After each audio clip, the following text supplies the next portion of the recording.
Hello, everyone. Welcome back to Form Lab by Formero. This is the podcast where we talk all things disc golf form. We've got a pretty sweet show for you guys this week. We're going to be breaking down a couple pros forms again. We're doing Niklas Antilla versus James Proctor this week. We've got another Mac question. Mac's our co-host here on Formero. And last week he sprung a question on me. We've got a couple other questions from you listeners, a couple interesting ones that will probably be a good Okay. surprise to you, Mac, because I didn't even Okay. disclose them to you No beforehand. clue. We've got one from our developer of Formero, Mr. Aaron. Oh, Very, very good question that we'll get into. okay. Um, but yeah, pretty fun show for you. Guys, today, let us know if you have any questions. Drop them in the chat. We'd love to answer them. If you're listening to this afterward, there's going to be a form down in the description that you can submit questions, or you can just comment them or message me, Mac, or Formero on Instagram to submit your questions. I'm going to pull up this Niklas versus Proctor Let's do it. comparison, and we'll jump right into it.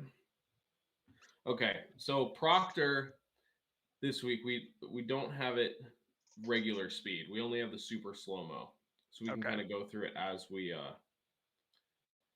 go. Perfect. Um, but you actually suggested this comparison. So tell me what you wanted to see and why these two guys are different. So when we were asking, or when you were asking me about who we should compare, I wanted to pick someone with kind of an outlier form. So my first thought was Niklas, and kind of the biggest thing with Niklas is how wide and kind of like almost very swingy he is with his upper body. And I said, well, Yeah, who's the perfect counter to that? And I tried to think of someone very compact pretty much all the way through the throw. And who yeah, better than James, who literally doesn't reach back until the last possible second. yeah, So that literally. was my thought process on that. I guess we're going to see what the differences are there. As you can, if you kind of back Yeah, up on James to a point where he reaches back, this is kind of what I'm talking about, where he's not initiating. Go back a little bit farther okay, to the point where he actually starts throwing his arm backwards. yeah, So like from here. he's already got his shoulders pretty much fully turned before he's initiating his full reach back, which is Yep, pretty atypical. I think a lot of people generally do those at the same time. yep. Um, and And in full that's actually motion, something I teach too. Like I yeah, teach people to have them go at the same time, just because it is hard to time up. If your shoulders are already rotated and then yeah, you're trying to just snap your arm back, it's really hard to get that timing right. dialed in. Yeah, the terms that I've coined for my teaching on this are active versus passive reach backs. Mm, So passive being the whole like, let the disc stay in space and walk around it, move around yep, it, versus active being the actual act of pushing the disc away from you. for Uh, sure. James has, with needless to say, a very active reach back. Maybe the most active reach back. It's like It him and probably couldn't be more Simon, active. like Yeah, I'm trying to think. I feel like there's probably a couple other guys that are pretty active too, but yeah. he's definitely up there on the list. I feel like in recent years he's kind of calmed down on it a little bit. I feel like a couple years ago it was like it looked abrupt. Yeah. It kind of Like, was well, like, whoa, what's happening? was it last week we were talking about him at like he was like your inspiration or like he I was think that was someone that 2 weeks you ago. were a Yeah. couple weeks ago? Yeah, like back then that Portland Open coverage, Uh huh. that Blue Lake tournament. Gosh, I just remember a Exactly. couple of the Yes. rips in that video or those videos were just so like Yeah. waiting here for forever and then just whoa bam and like it's We're probably gone. thinking of the exact same clip because I'm I thinking of that yeah. same tournament, and there's the two giant redwoods of the Yep. immediate gap, and it's the big turnover. Yeah, Yes, That's crazy. exactly that same one. Yeah. Um, but yeah, it's so interesting because like I feel like he's considered one of the better, or he's like known for his throwing of the disc. Like obviously, to win a tournament, you have to putt really well. You have to kind of do everything well. And when he won Maple Hill, he was putting out of his mind. Like he was putting so good, Yeah. and he's a great putter. Uh, but I do think like his throwing is kind of what gets him there, Right. and I mean, it is his consistent feature, which is so yeah. interesting because I teach people to have a very like what was reach back term you Active use? versus passive. Passive, yeah. I teach much more of like the passive reach back just because it's Same. much easier for consistency. Yeah. And kind of like we were talking last week, obviously, like if you do something for long enough, it can be good, but it is pretty impressive with how like snappy he is and Mhm. so active on the reach back and can still be so accurate, have such good control of his angles and have great consistency. Yeah, and he's pretty predominantly backhand, right? I mean, I know he has a forehand. I don't think he chooses to throw it all that often though. Yeah, I think it's like in the past couple years, I think he's probably improved it quite a bit just because everyone has.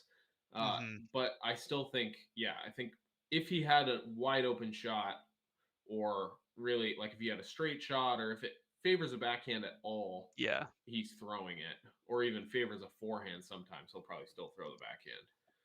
Yeah, One and other I thing before we go to Niklas, I mhm. want to point out like just how turned James's hips are too, because Yes. he is just so. That's another thing that I don't teach. I teach much more of like a rotation, like Uh-huh. not really turning your hips back, letting them turn through as much as you want, but really feeling the core rotation in the reach back. Where Okay. he's much more of like he rotates kind of everything back together. Yeah. But if you start to go forward here, he has a very violent hip rotation once he starts going forward. Yeah. Like a big change there. Man, I can't tell you how subconscious James Proctor's form has become and to my head and like what Yeah. proper form is because I'm like, man, I look at this, I'm like, this is great. This is Yeah. perfect. Because Yeah. this is very much what I teach.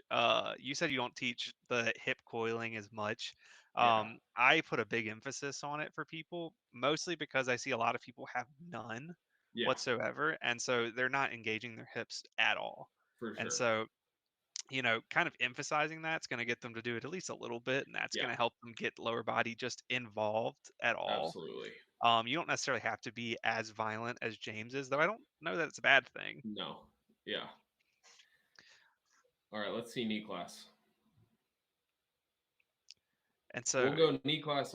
We have the regular speed for knee class. So we'll go regular speed first and then okay, go to the slow. Here's regular. Even just so from that, much more passive reach back. You can yeah, see he's so wide immediately, too. basically. Yeah, Um, let's go slow.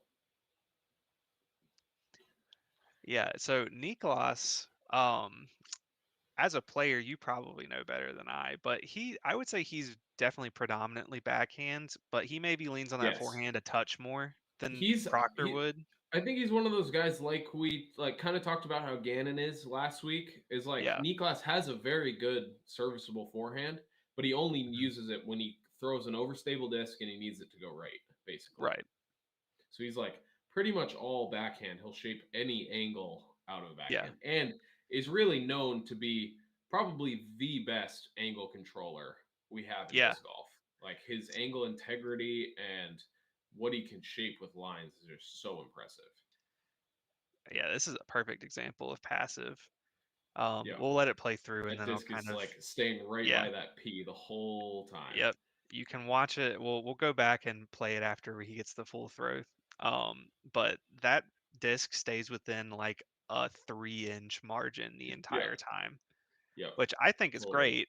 I think it's going to it allows you to put the disc where you want, and then you're not worrying about actually reaching the disc back to the right place. Your body, you build that muscle memory in, and your body instinctively knows how to move around that disc. You're moving it Yep. anyway, Yep.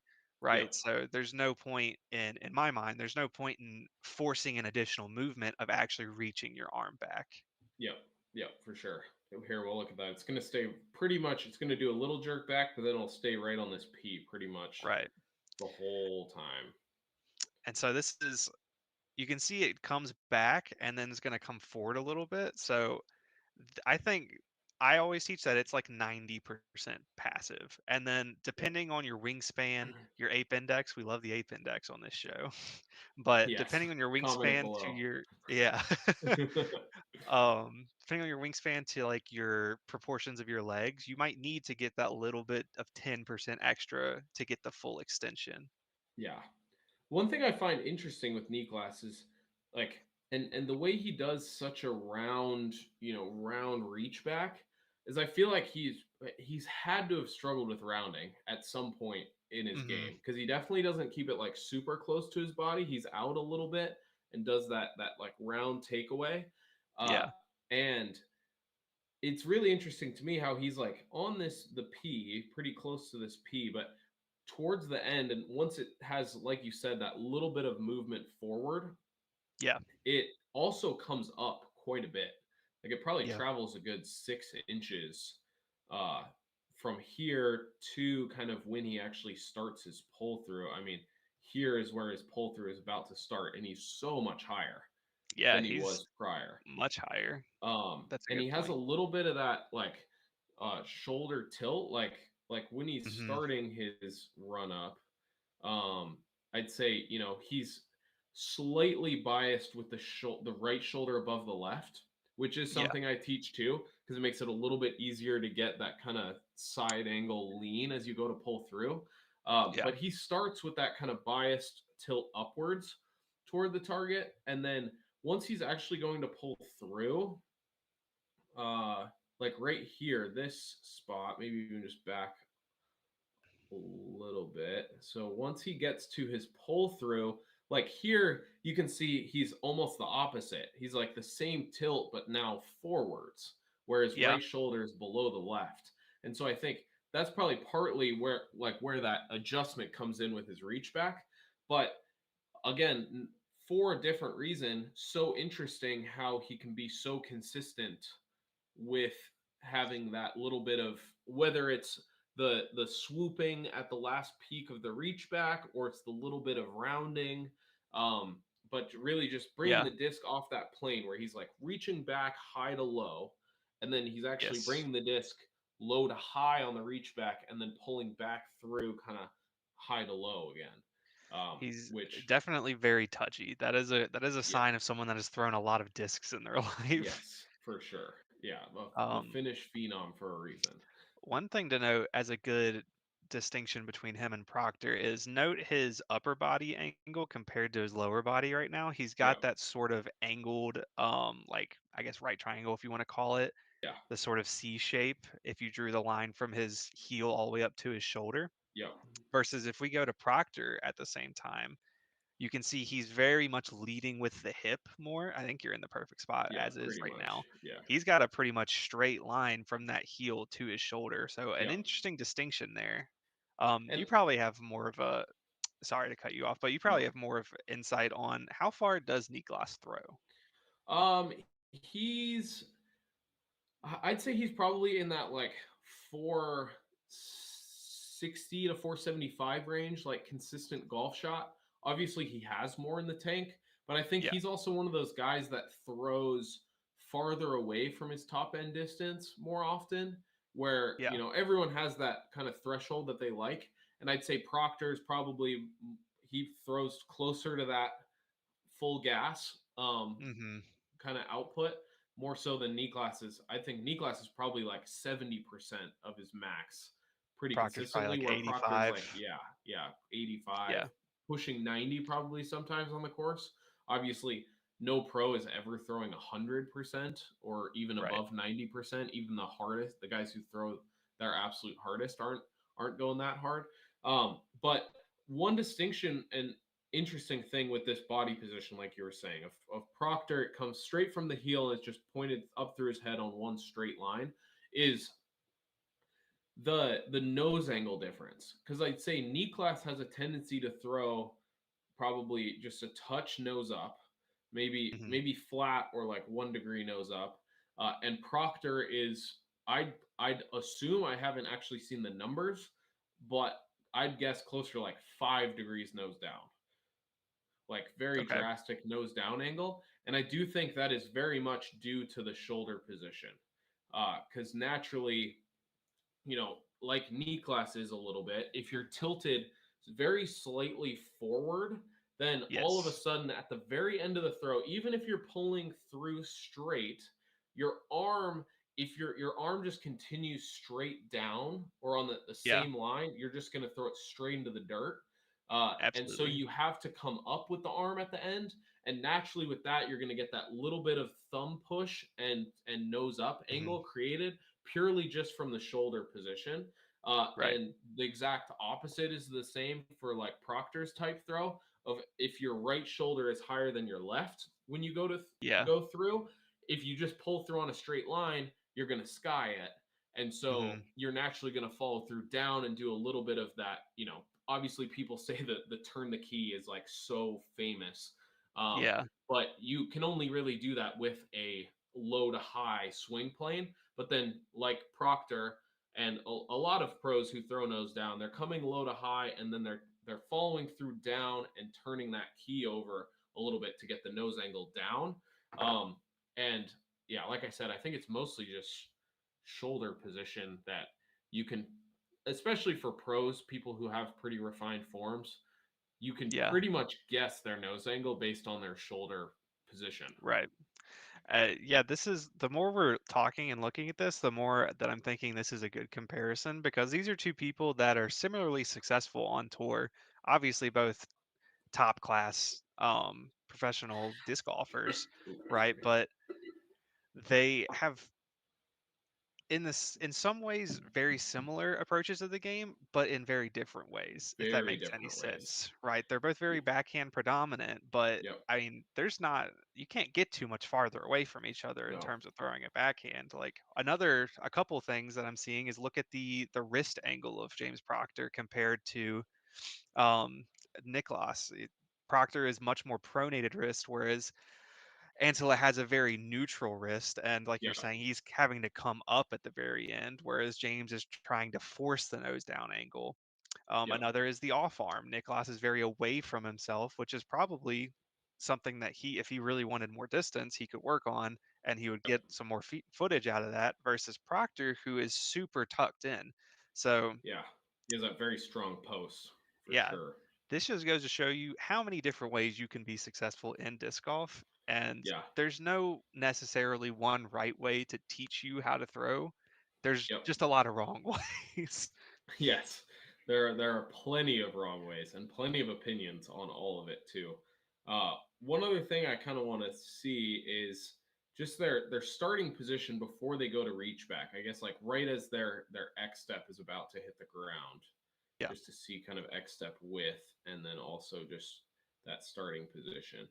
Because it is so interesting, like you were saying, polar opposites of like it's almost funny as Proctor starts with like elbow up or hand above elbow, like what would I feel like normally get you into a nose up position, Yeah. and Niklas starts with what wouldn't actually get you into a nose down position, Yeah. Yeah. and they both correct opposite directions. Yeah. Like Niklas is in perfect position here with elbow above wrist to just Hmm. go straight back and keep that elbow up and get the nose down. And Right. Proctor, exactly the same, is in perfect position to just not extend all the way, keep it Yeah. bent and then just keep the nose up the whole time. And so it's just so funny because really this position, lower body down, they're pretty dang similar. Yes. Um, Obviously, Proctor's quite a bit more upright in the upper body, starts with the disc higher. Niklas is much more bent over. And this could be a slight like angle difference. But I would assume both of these guys were throwing fairly decent amount of hyzer off this tee.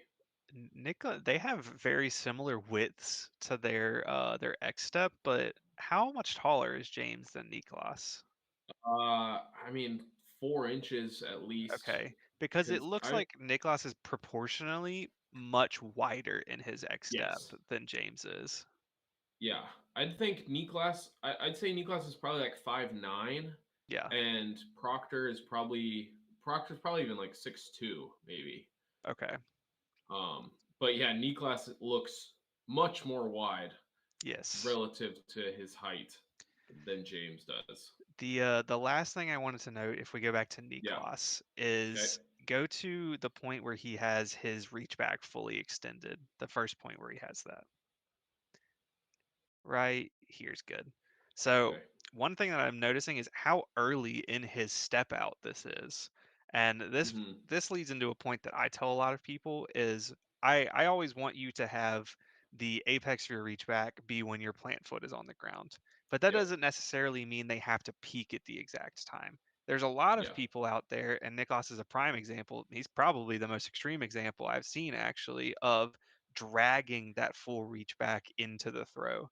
So he's Yep. getting his peak reach back really early, but he's maintaining that position and even extending his shoulder turn even a little farther. I mean, he's Yeah. turning, you can see the logo on his back by the end of it Yeah. in this clip. So he's dragging that reach back into his step and Yep. still maintaining the right positions.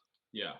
Yeah. He gets to like almost 90% of his Yeah. peak reach back, and then his what he gets to 90% of his reach back when he's like 50% the way through his step.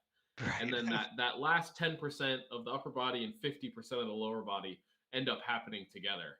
And so Yeah. he gets really deep. And I think that probably plays a part in why he comes kind of up off the line, why his reach back kind of starts lower Yeah. and then drifts up a little bit. But yeah, still very interesting. Again, complete opposite of what Proctor is, because Mm. Proctor is, you know, I mean, this was he's extending this at was the that very same last point. second. Yeah, like this is farther along in the footwork than Yeah. when Niklas was at peak reach back and James is still at 90. You Yes. know, like it's crazy. Let's Like see. James is literally I mean, he's right. peaking at almost the exact perfect time. He's like borderline peaking after Right. the like he's almost planting then peak reach back, which Yeah. this one not as much, but if you see James like really going all out on a throw, I think and shout out to Anthem for us letting us freely use Yeah, these this is slow mo amazing. videos. But they have I think one on their Instagram of that they recently posted of James, and it's more of like a front on, kind of from the left front corner of the tee, looking at James kind of up, Yeah. and his lower body is through so early. Like, Okay. I mean, he's still at reach back, and it looks like he's like almost all the way through with the lower body. Yeah. This one definitely not as much. He's But certainly I firing definitely his hips before. yes, he's still early Yeah. with the hips, which is great and creates that separation, obviously. But this one video in particular, I was watching, I was like, holy cow! Like, how is that even possible to get that much separation? One thing I would love to see is a angle from behind here because Yeah. obviously I think the side on angle is probably the most important one to see in Yep. when diagnosing someone's form. But Yep. specifically for Niklas, with him being so rounded, I want to see just how rounded his like how behind himself the disc gets. Obviously, he Yeah. corrects it to the spot, but I wouldn't be surprised if he has a decent amount of I guess it would be right to left movement in his Yeah. pull through. Yeah, yeah, would totally agree. Yeah, it would be interesting to see. I don't think, unfortunately, I don't think Anthem has any rare views. That's Maybe okay. I'll find one to pull up a little bit farther in. But yeah, just again another perfect example of how like two totally different throw styles and forms can get you to a similar place. Yeah. And both of these guys have been playing for forever. It seems like. I mean, they're probably very comparably like seasoned and Yeah. accomplished. It's like probably scarily There's close. yeah, yeah, even in the win columns, like Yeah. all of that. That's interesting. Um, all right, Mac, I think it's time for us to for you to spring a topic slash a question on me. Okay. Okay. So I have a list of questions I'm going through. I decided to pick more of a fun one today. Okay. There's someone here where we might get into some sort of argument debates, borderline Argument. arguments. All right, Yeah. we're gonna have our first true fight. Yeah, not today though, not today Oh, though. dang. I was getting Yeah, yeah, yeah. excited. It's okay. I gotta get to know you a little better. Okay. Fair.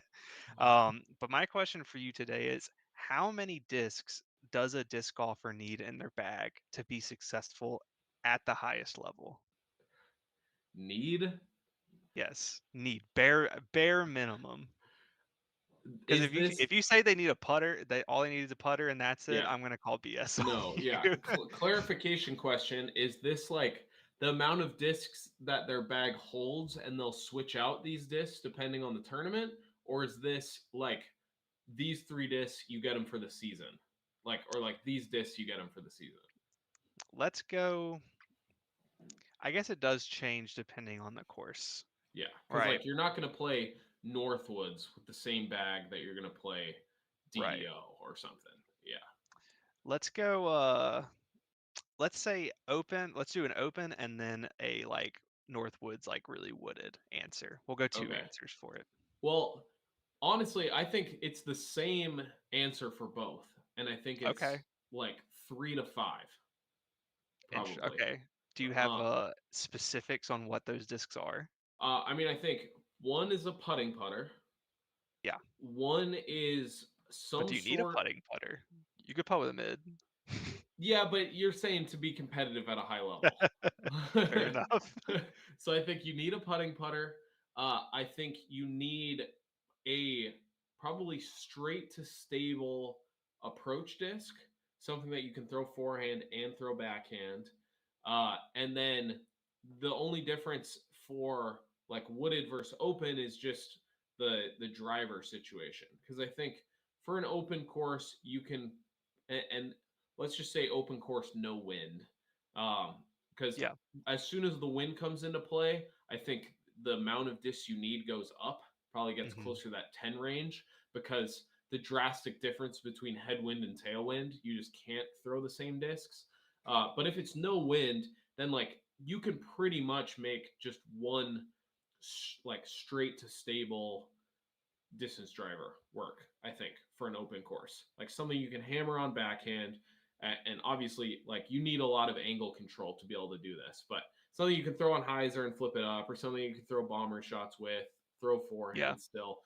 But I think that's probably like the bare minimum. Obviously, I think I said 3 to 5, and so if you're getting to that 5 range, you're probably going to go a more overstable distance driver. You're probably going to go with a straighter fairway driver, maybe a forehand specialty disc, or maybe even trade out the overstable approach disc for like a either a straighter mid or throwing putter, something that doesn't really have any fade and like an overstable fairway. Yeah. Um, and I think it's similar for the woods too. I think the number of discs just changes a little bit. You're probably not going to bag a distance driver. You're probably going to go more with like putting putter, straight to stable approach, straight mids, and then like a couple variations of straight fairway driver is would Yeah. be my guess. Okay. So your answer is 3 to 5. Yes. Okay. So I'm going to test your theory Okay. by saying let's take Ricky Wysocki Yes. because he is one of the most consistent players out there, and I feel like he's very scrappy. So he can make pretty much anything work, I feel Yes. like. Compared to like a Gannon, who obviously Gannon's incredible, but I feel like Gannon needs a lot of discs, right? I think he leans heavily on certain stabilities and having a lot of stocks, like a lot of stock shots. Yeah. That's my take on watching Gannon. Yeah. I I think I disagree. Really? I, Okay. I think I think if anything, Rick would need more discs probably because he's a little bit more squirrely off the tee, not quite as consistent. I wouldn't say Hmm. he has the variance in angles of like really being able to control the disc through a whole entire flight. Obviously, Okay. he can do it, but I think Gannon has such an ability to, like if he had just a straight fairway driver, he could make that straight fairway driver hold hyzer the whole way or like throw it on spike hyzer and have it pretty much spike. He could also probably power down on it and throw a little flex shot or throw something that somehow makes it late turn. Where I think Rick is much more used to throwing some sort of overstable slight flex, being Yeah. okay with being on the side of a fairway. Like if the hole goes right, it's a par Yeah. four. he's fine with just hammering something, finishing off to the left, throwing some sort of ridiculous chop forehand or roller, Yeah. or making something work. And so I think just from like a scramble perspective, I think Gannon has more of ability to actually shape the fairways. Hmm. But who knows? Rick, I think, could probably still Yeah. make the 3 to 5 disc work. Like he's Yeah. so scramble skilled that they almost like come back closer together. If you took like a less skilled Right. thrower and a less skilled scrambler, they'd be a farther Yeah. spread apart. That's interesting. I had the entirely opposite impression. Whether I'm right or wrong, probably wrong. You've played with both of these people, but we'll take Gannon instead then. Yeah. Do you think if you gave Gannon a maximum 5 slots for the entire season, he can only carry 5 discs, he would be he doesn't have to have the same season he had last time, but he has to be successful top 10 player. Top 10 player for sure. Okay, No really? doubt. I don't think he could have the same season he did last year because I do think it is a disadvantage to not have the shots just Yeah. because I mean even if it's once a round where you need some sort of silly skip shot or Mhm. hyzer or turnover, like there's always some sort of utility that you need like on a per round basis, and so I think he'd miss out on a lot of those or just not quite be able to capitalize. I think he could make up for a lot of those with his putt, I think, because Yeah. he could be a little farther away from the basket, but I don't think he could win. What did he win this past year? 7 or 9 events or something. I know we went over it a couple weeks ago. I lost Uh, track. yeah, so, something like that. Uh, but I think he would still be a top 10 player because I think just his skill and his angle control. I don't think he uses that many discs anyway. Wow. Okay. Um, but opposite question, if you ask me about Rick, like Yeah, let's being in ask that about same Rick. position, I would think Rick would fall out of the top 10 Really? Okay. with that same restriction. Um, because I Let's think and obviously they both like the force over, but I think Rick is so reliant on the hammer stable on a little yeah. flex. No matter the distance, he loves that shot specifically. Let's do a theoretical top 5. Okay. Who are the top 5 players on tour if everyone can only use 5 discs? Everyone can only use 5 discs, the top 5 players. I'm gonna go ooh, in order, top 5 Just in the top 5. in the top 5. Okay, I'm thinking it's got to be Niklas, it's got to be Okay. uh it's got to be Gannon, it's got to be AB. Um man, I'm having a hard time thinking of players. I gotta find a list real quick. Go look at the top 30. Yeah. Um What are your picks? interesting. I wanted to comment on Niklas because I feel like in order to do this, you would need to be very, very solid on both sides. Right. So on your backhands and your forehands, not that Niklas isn't solid on his forehands, but I wouldn't put him in the conversation of like top of the top forehands Okay. because in my eyes, I think I agree with your number 5, maybe 6. Yeah. But I think in order to make that the best possible, or the most efficient possible 5, you need a pretty neutral disc for each slot. Maybe one that has slight fade at the end so Mhm. that you can really manipulate it with your angles best and you can do it both ways. Um so yeah, Niklas I think is an interesting pick for me. Someone that comes to mind in my eyes is ooh, I just lost it. I can I continue guess on I'll my have to. 5. Yeah, go ahead. Let me find it again. So I think so. My 5, I think it's Gannon, Niklas, AB. I'm probably putting Simon in that. That puts me at 4, and then I think the fifth spot is tough for me. I think it's Oh man, because I'm in between the Robinson brothers and Kyle Klein. Okay. Um, Kyle's a good pick. yeah, I think Kyle. I think I'm leaning towards Oh, Kyle, I found it. just because of the versatility. But yeah, so I'm gonna go uh, Gannon, Niklas, Kyle, AB, and who was my last one? AB. No, I already said AB. Kyle, Ezra, Simon. Simon. Simon's my Okay. fifth. Yeah, that's my five. I agree with most of it. I'm gonna introduce two new people. I'm gonna introduce the Goose Man and Paul Macbeth. Okay. So Yeah. for two reasons, and one common thread is that 2021 Worlds or Yeah. 2022, 2022, yeah, 2022, 2021. 20. 21. I don't Now even I'm confused. remember. The one at Emporia, I finished that third, and I one, don't remember what year it was. that one, whichever one Yes, that was. that one. Um, And the reason they did so well is they're so good on both sides, especially Gossage. I mean, Gossage is a world-class thrower from each side, Yeah. especially forehands. Yeah. I mean, obviously the thing that holds him back is putting, but Yeah. the field is even when you have everyone's got a putting putter, so nothing changes. He's Yeah, just still an that's why incredible putt thrower. I hate to say it, but I feel like he's at a disadvantage. Just like he doesn't he doesn't necessarily gain an advantage with the less discs, but he like is still at his biggest disadvantage Yeah. with the May- putting.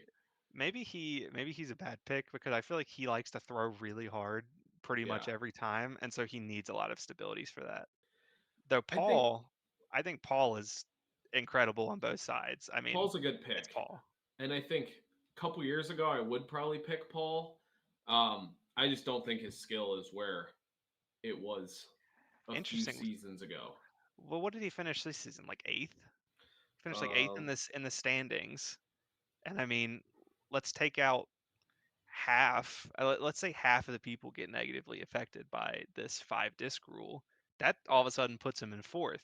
That he's in math sixth world sixth. standings. Okay. Well, I feel like Paul is a real contender for this. I feel Yeah, like so he takes advantage of this rule. yeah, so really with my bracket, it would be like ranking wise, it would kick out Ricky, it would kick out Calvin, and it would kick out Isaac of the top five. Niklas would move to second. If that was the case, Paul would move to third in yours. Yeah. In mine, it would put AB at third, and then Kyle Klein at fourth, and then Simon finished 20th this year in points. So he might AB not is even an be a good interesting pick pick. anyway. But I feel like he has so much versatility in. Does AB throw touchy forehands very often?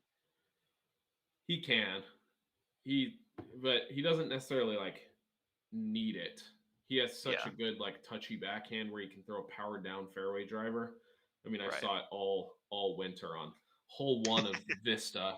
It's just like it's a Yeah. 280-foot low ceiling shot, and he just threw a cicada on it every single time. This is just money or Sagara, I guess. Sorry, AB. He'll get over it. I'm Um, sure he'll forgive you. on while we're on this kind of similar topic, I do think it would be interesting if the Pro Tour implemented some sort of bag restriction. Yeah, You know, like just like golf like has a in golf. 14 club Hmm. restriction. I think it would be super interesting to have probably, I mean, similar to that 14, 15 disc Oh, maximum. Um, 14 discs is very aggressive. well, because it would like really force people to choose like and change per course. Because I Yeah, don't think many pros need more than 14 discs for one course for one round. You know, it's like pretty rare. if you stretch it over the course of a tournament, like if that bag restriction, like it would if that would have to be it would have to be per day. Like Yeah, it would have to get reevaluated every day. But basically, I think pros could adjust every single round. So like you know the direction of the wind, you know the conditions, you put in like if you know there's going to be a headwind on a hole that you need an overstable disc, you're probably going to toss in a more overstable one or something Yeah. like that. You're going to like know you're going to err on the side of that. And then I think it would just be really interesting to see how people build their bags for certain courses because you'd see some courses where pros would not have a mid-range in, and then Yeah. you'd see other courses where they don't have an overstable distance driver or Yeah. even maybe a distance driver at all, uh, and like I would do like the idea for sure. What happens if you lose a disc though? Do you just have to deal with a Presnell? I don't have a putting putter anymore. yeah, you have to deal with that for the round, and then the next Wow. round you can put one in. Yeah, Okay. like just like golf. I mean, if you hit a ball in the water, you just have the amount of balls you have in your bag. Yeah, but they don't lose their putter. If you throw your putter in the water, you putt with a wedge or a 3-wood or something like that the I rest guess of the that's round. true. Like I forget who it was. Was it like Siwoo Kim or um Mhm. one of those guys had they like missed a putt or something, and then they like accidentally bent their putter on Yeah, the green, and then had to putt with 3-wood the rest of the day. I do know what you're talking about. Yeah, that's Um, funny. That is very aggressive, and I'm here for it. yeah, I think it'd be My super interesting. I am okay with the bag restriction. I think I would err like 20 Okay, would be my like actual yeah, my actual I guess proposition to yeah, the rule. yeah. 14 is like let's play Northwood Black and have a fun challenge video. I mean, but realistically, do you know Northwood Black? Have you I played know it there? well enough. I haven't played it in person, Okay, no. because like you could like I think you could get through with less disc than you think. Yeah. Like Well, I you, mean, just I throw throw a something in lot the of middle the of the similar fairway. discs. Yeah, yeah, true. And the losing disc definitely brings in some more. But I think it would be really interesting. And to go even more in depth on this I forget who like wants to do it. I know someone who like wants to set up some sort of like tour stop or like invite only tournament for pro tour players where you basically you it's one round. You Yeah. don't see the course beforehand. You have no clue what the course Oh, is. Completely like randomly or like designed by someone no one's played it before. yeah. And then I suggested to add in a bag limit as well of like 10 discs. So you have a Wow. 10 disc Okay. bag limit to a course you have no idea what anything is about, and you That would just be have to, mayhem. and then you like it's just basically pinning like who trusts their game the most with Yeah. the disc that they trust the most, like, and Yeah. it would be so interesting, I think. Yeah. I mean, that's definitely a fun idea. Uh, it being on tour, I feel like is a kind of a pipe dream, but I would love to see It it. I would mean, I I'm don't I here don't for think it. it would be a tour event, but it would be like I A don't know, stop. like you know how golf has like the PNC championships where they do like the father son or like Yeah. the family doubles tournament, or like there's some other like odds and ends golf tournaments. I think it would Yeah. be something like that. It might not it could be technically a pro tour event, but it wouldn't be something that you get points from or Right. something like that. But it could be covered by Disc Golf Network. I think it would be a super interesting storyline for Yeah. Disc Golf Network to cover, like getting Yeah. everyone's opinions going in and all that. I think it would be super interesting. Yeah, I am here for the extra stops on tour and kind of having them be more like fun events. Yeah. The only thing is convincing players to add that extra stop in when it's like how many events are there? Like 18 or something throughout the season? Yeah, maybe more, Yeah, I so I think. mean, and that's not including any A tiers people are stopping at. So No. a lot of these guys that are grinding are every weekend. It's like, ugh, my off week. You're gonna make me play Yeah. this. Yeah, But for as a sure. fan, so here for So it. here for it. Yeah, agreed. Since we're on the ridiculousness, we just have to cut into this first question. And this is the Okay. one. This is the one from Aaron, our developer. Shout out to Aaron. Uh, what happens if I play disc golf on the moon? What would be the strategy? Um, give, okay. give us a rundown of first thoughts of what would be the issues, what would be the strengths of give us a pros cons breakdown of playing disc golf on the moon. Okay, so really interesting things start happening, right? Because on the moon, you're talking about, I want to say it's like 9% of Earth's atmosphere. So Okay, yeah, all of a sudden, spinning the disc doesn't become all that important. It actually kind of starts hindering you a little bit. Um, so spinning things does a lot of weird stuff in space. There's some particular videos of, you know what a wing nut is? I think so. Yeah.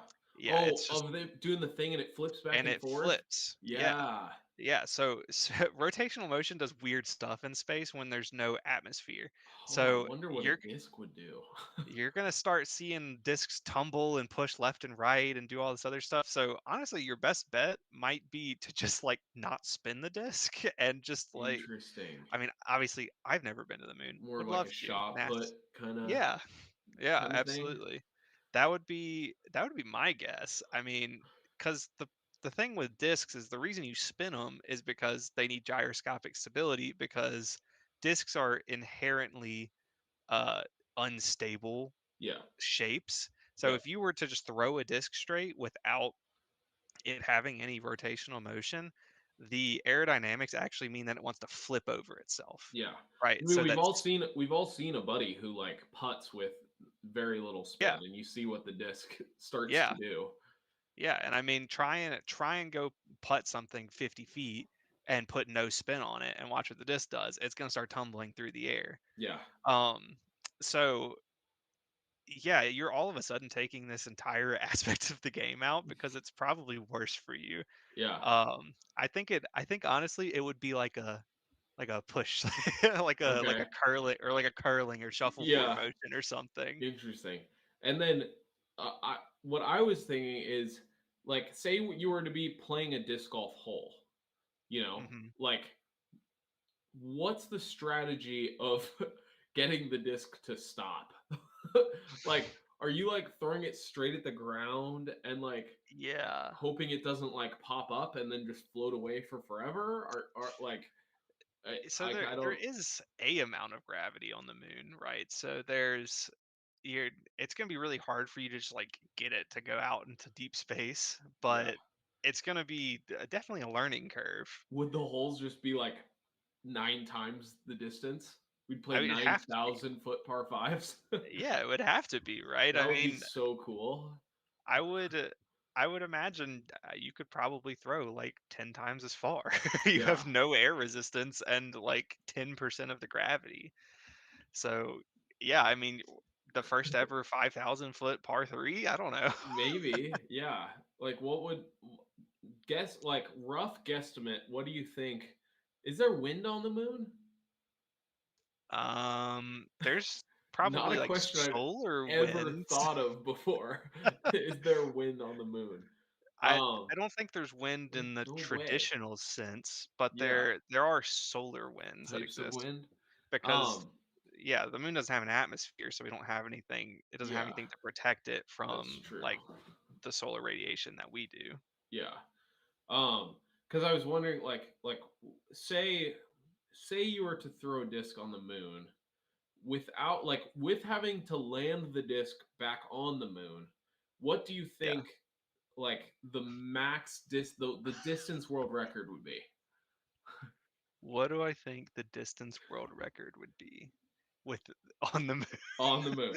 Yeah, Um, I don't even know how I would begin to answer this question because I'm I'm trying to wrap my head around if stability even matters. yeah. Like, it does understable and overstable exist on the moon? I mean, No, it wouldn't. I wouldn't think. Or would it there's just be at the nine? It would be 9 times less well, affected, but there's there's no air resistance either way. yeah, so then no, stability No, wouldn't the matter. stability is just all wind resistance. Yeah, so it has to have the air particles to act off of it. So if there's no air, stability doesn't matter. And this really just becomes how far can you throw a ball and multiply it by however many times, you know, 9 times less gravity. Is it even nine? It might be less than that. Hold on. Yeah, give us a How search because this fact is going to really affect my judgment on or my ability to make an accurate decision here. Okay, it's 6 times less effective than on Earth. Okay. Okay. I think it's got to be like,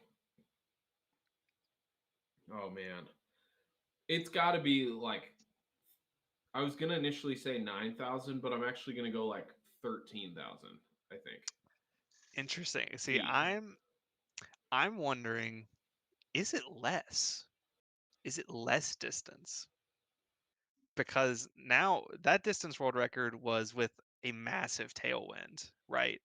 A force helping propel the disc, and the disc is now getting glide out of it because of the atmosphere. Now there's no atmosphere. You're relying purely on your strength. Yes, and 6 times less gravity, Hmm. but can you throw, what would it be? It's 6 times less than But 175. you're also so here. Obviously, the distance world record is with wind assistance, but you Yeah, also do have wind resistance true. the other way. That is true. Moon, you don't have any of the resistance. Yeah. So I think if you give it the correct amount of height to where it doesn't go out into the atmosphere or like Okay. out into space, I think if you gauge the height right, I think it Hmm. could go. My estimate of 13,000 may be low. No air resistance. You know, It's you you just could throw it 2 miles. you just get to throw a flat shot. No, like don't have to worry about nose angle or anything. Just a flat shot straight up into the air, and as long as it Hmm. doesn't get caught by outer space, like it's just gonna slowly fall back down because there's no air resistance. Let's see. For the sake of art, all right, how far do we think a major league pitcher could throw a baseball? Probably 400, Yeah, I was gonna say 450 feet, something like 450, that. 450 So probably. I'm gonna multiply that by like not the full six, we'll go three. So Interesting. I'm gonna go, well, because it's a disc, it's not a ball, right? Yeah, So yeah. uh I'm I'm gonna say I'm gonna go on the low, like way lower than you, because I think the wind plays a big factor and You're the lack going of glide. lower than Earth. No, no, I'm going lower than you. It's only Okay. slightly higher than Earth. Okay. I'm like, uh what? I'm gonna go like 1400, I Oh think. man. I Someone's got to work this out for us. that yeah, someone has to have a disc golf simulation on the moon. Like we need disc golf valley. Disc golf I valley if have you're watching, I get us a have moon. no frame of reference. How far do things go on the moon? Has anyone ever No thrown anything on the moon? no air resistance. Like you've seen the people just freaking jump and they float for forever. Imagine a disc with no air resistance at 80 miles an hour. Do I have to throw it in a spacesuit? Yes. Ooh. So that Okay. brings it down. Yeah, That brings it exactly. down. Range Still, of I think motion in a it's. spacesuit? So bad. I don't think it matters. I think you could potentially. I Wow. think you could almost boomerang it all the way around the whole entire moon. Well, Like okay, we're getting ridiculous here. I mean, if you get it going up, like you could get it right on the brink of where the gravity is still holding it, and it'll just like float there. Like You're you could putting it in almost get it up orbit. into orbit, but just enough to where it's gonna fall back down. Maybe like you have to start at the right place of the sun, so it's like out right on the edge of orbit for the whole entire like dark side of the moon, and then once you come back onto the light side of the moon, the solar rays will start pushing it back down. Yeah. I mean, I don't have a way to disprove you. Yeah, I know. I think we're just gonna have to do it. I think. We're just gonna But have to go okay, and do the in science order to ourselves. throw yeah, go to the all right. Who's funding our Form Labs podcast trip to the moon? I don't know. Formero, Kyle and Aaron, if you're listening, is it in the budget for marketing budget? Can we go to We're the gonna have to moon? start pulling in a lot more form reviews. Yeah. Guys, go find a form review from any of our coaches. Just start buying them so that me and Matt can go to the moon to test Yeah. this out. The question everyone has been wondering. Yep. Is this like a Mr. Beast title? Can we break the distance world record on the moon? That is totally. Oh, all right. It's done. We have to do it. I'll find a way. Gotcha. I'll find a way in my own YouTube budget to get us to the moon. That would be the greatest feat of capitalism ever, I think. Yeah. Seriously. Oh man. Okay, I think we need to reel ourselves back in here with a real disc golf forum question. That was real. What do you mean? This is Sorry. hard-hitting questions. Sorry, Aaron, that was real. I took that very seriously. We'll get back to a true form question, There you go. not a theoretical moon form question. We've got relative to your footwork. When is the proper time to turn your head and rotate your shoulders on the Wh- Whoa, we got a moon theme this episode. moon? When is the proper time to turn your head and rotate your shoulders? Is that the question? Yep. Well, as we saw between James Proctor and Niklas Antilla, very different. Yeah. It's not it I think it's not a specific time as important as it is for how much you're turned at the point of bracing, at the point of your plant foot being braced, right? So Yes.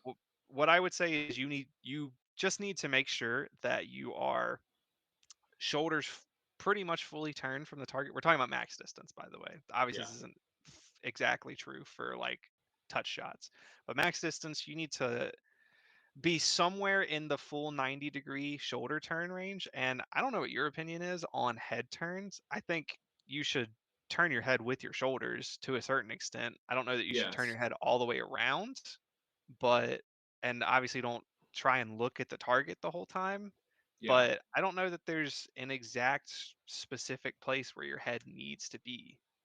Yeah. I think I like the holding your eyes on target as long as possible.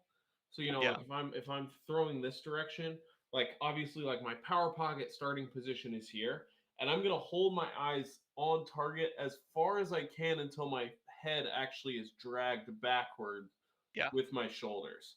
And one of the things that I've noticed with like the best throwers in the world, they tend to be some sort of glued or like fighting their head forward when they're at peak reach back. And then on the way through, their head just stays right here. yeah, Head just stays completely still. And then, kind of as the disc starts going forward or passing their head, that's when their head kind of starts to go. There's some people that are super exaggerated, like Goose. Goose is yeah, like, oh my gosh, I saw a picture of him the other day where like his disc is like out here in front of him and his head is still like turned back this way. yeah, It was absolutely insane. Um, so I like the basically just the thought of keeping your eyes on target as long as possible, and then letting your head just like naturally float.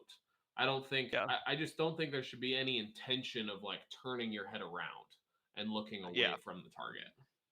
Yeah, this is something I actually had to fix with myself where for a while I was really bad about throwing my head back and looking away from the target. Yeah.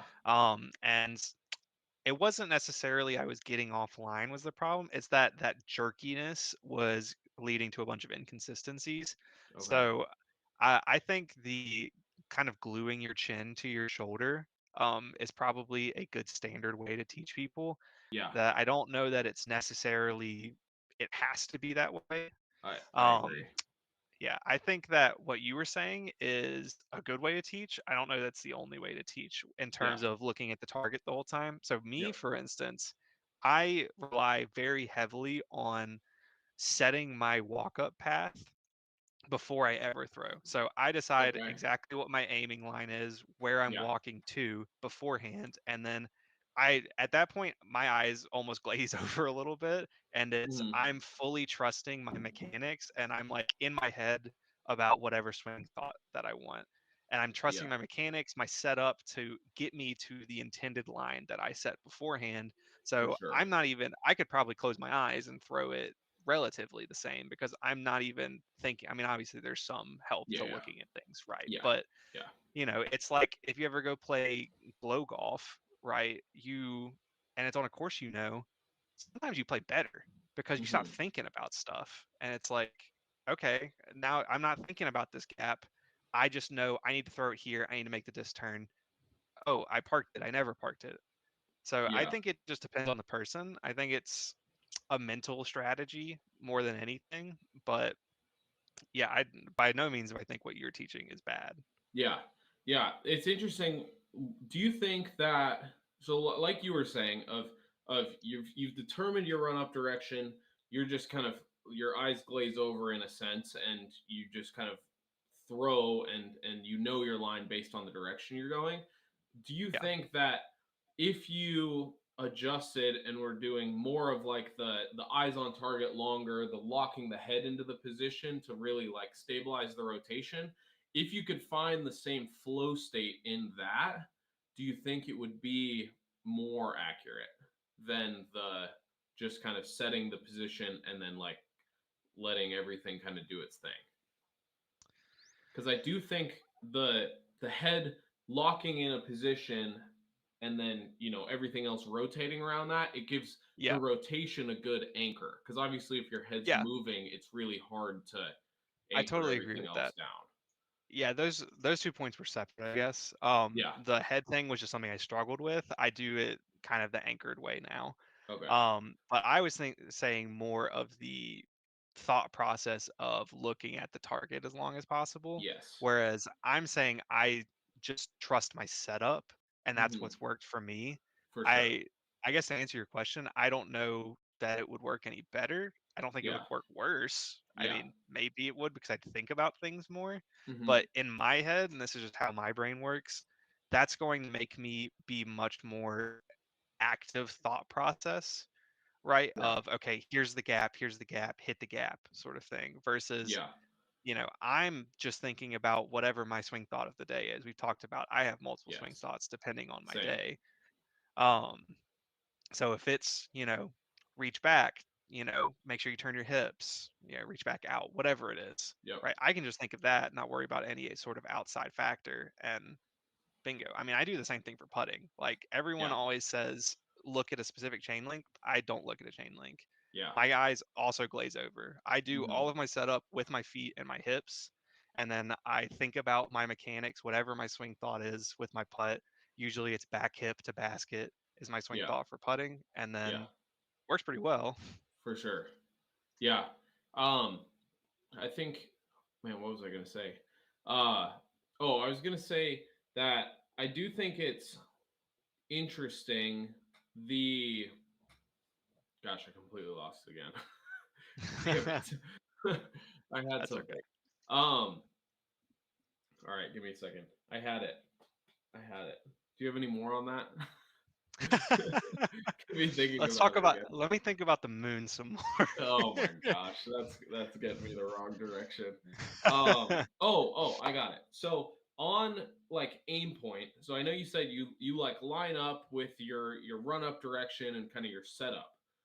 Yeah. For that, like say you're trying to hit a gap, for your actual like aim point, like are you thinking about where the disc is actually coming out of your hand, or like are you thinking about anything in that way? Because I know there's people who have thoughts of the position from peak reach back to here is where they aim. Just their Nope. position, their reach back is where they aim.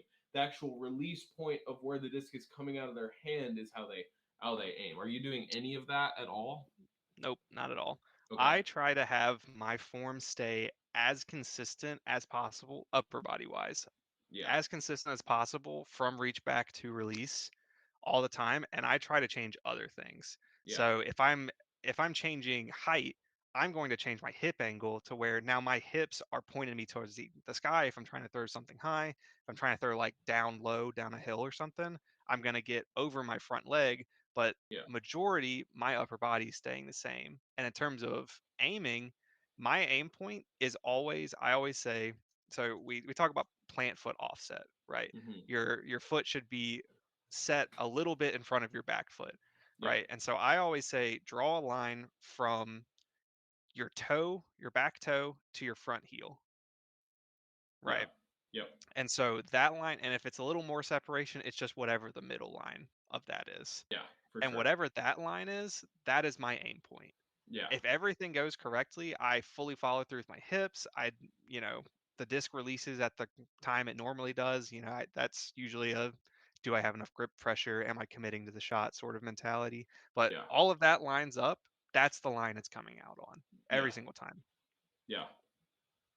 So that is my process for hitting gaps, which Yeah. I that makes it a lot easier for me because I do all of the hard work before I ever start throwing. Hmm. Interesting. Because I have all of those same thoughts that Yeah, you have, but I also think about like right where the disc is like actually coming out of my hand.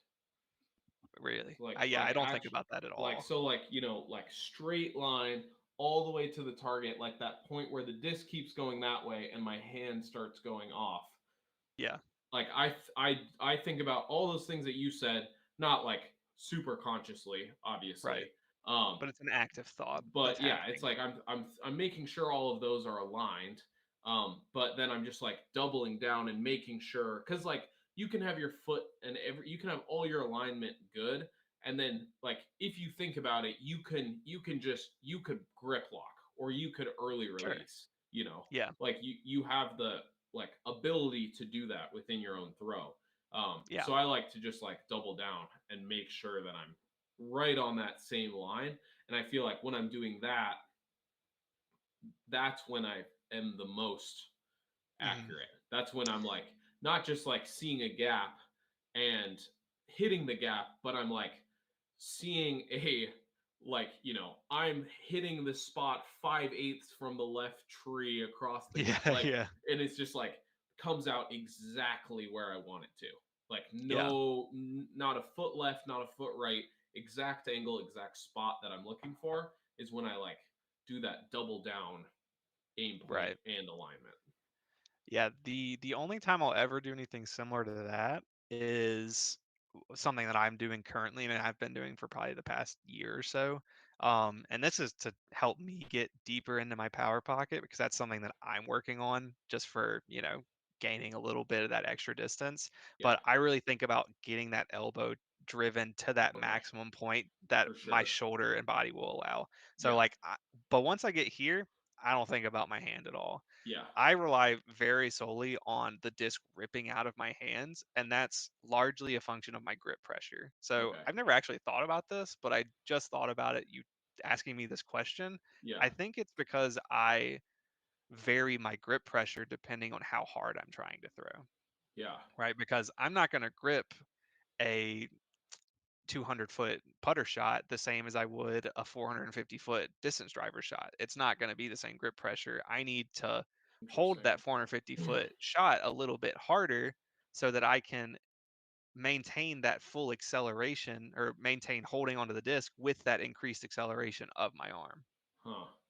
That's so funny because I I actively think about not changing my grip pressure for a harder throw.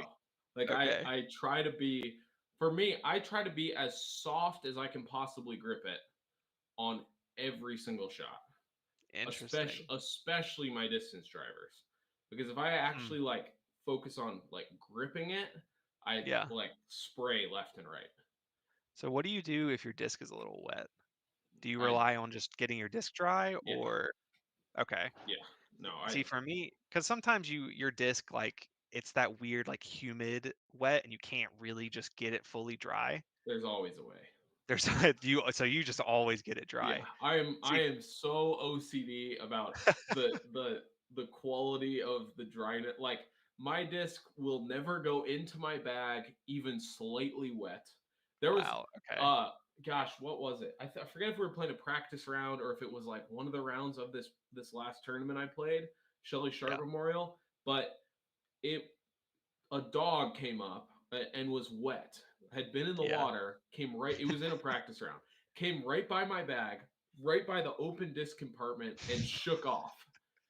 And I had Your to, worst nightmare. yeah, 100% was.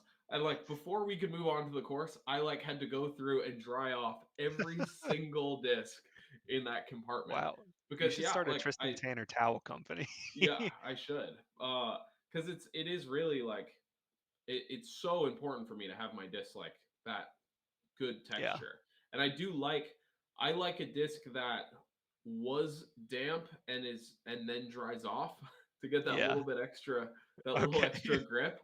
So like Yeah. I'm so crazy like I'll do like half of my towel will be wet or like a third of my towel will be wet, two-thirds of No. my towel will be dry so that I No. can get like the wet and dry on the disc.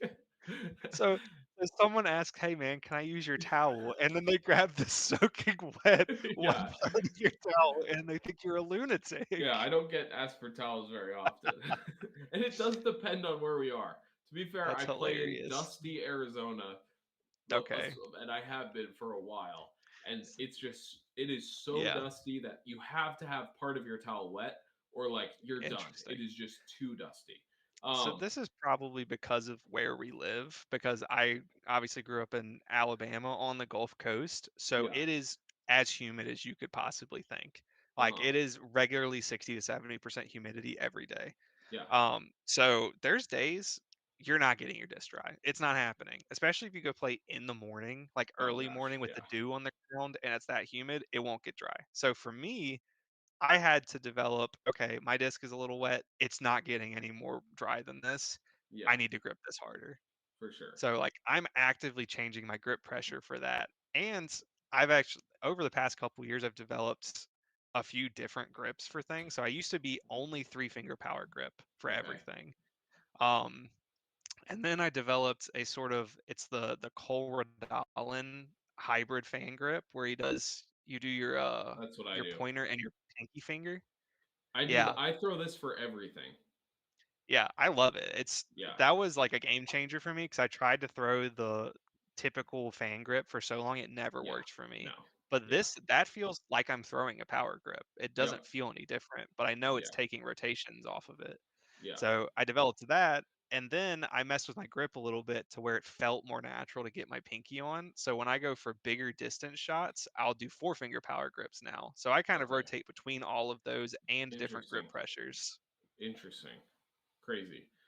I just the like you were saying, the sometimes having the slightly wet disc, or the slightly Hmm. damp disc, I will go to the extent of like taking my chalk bag, go over the whole entire disc, and then dry it off, and then use a towel on it, like to get it fully dry. Because I just feel like if there's any water between my hand and the plastic, like it's Yeah. gonna come out 45 degrees left of where I'm trying to on a backhand. Like nothing I can do about it. don't don't go play any tournaments in Mobile, Alabama. You won't have any fun because I don't know Well, as trust me, many things.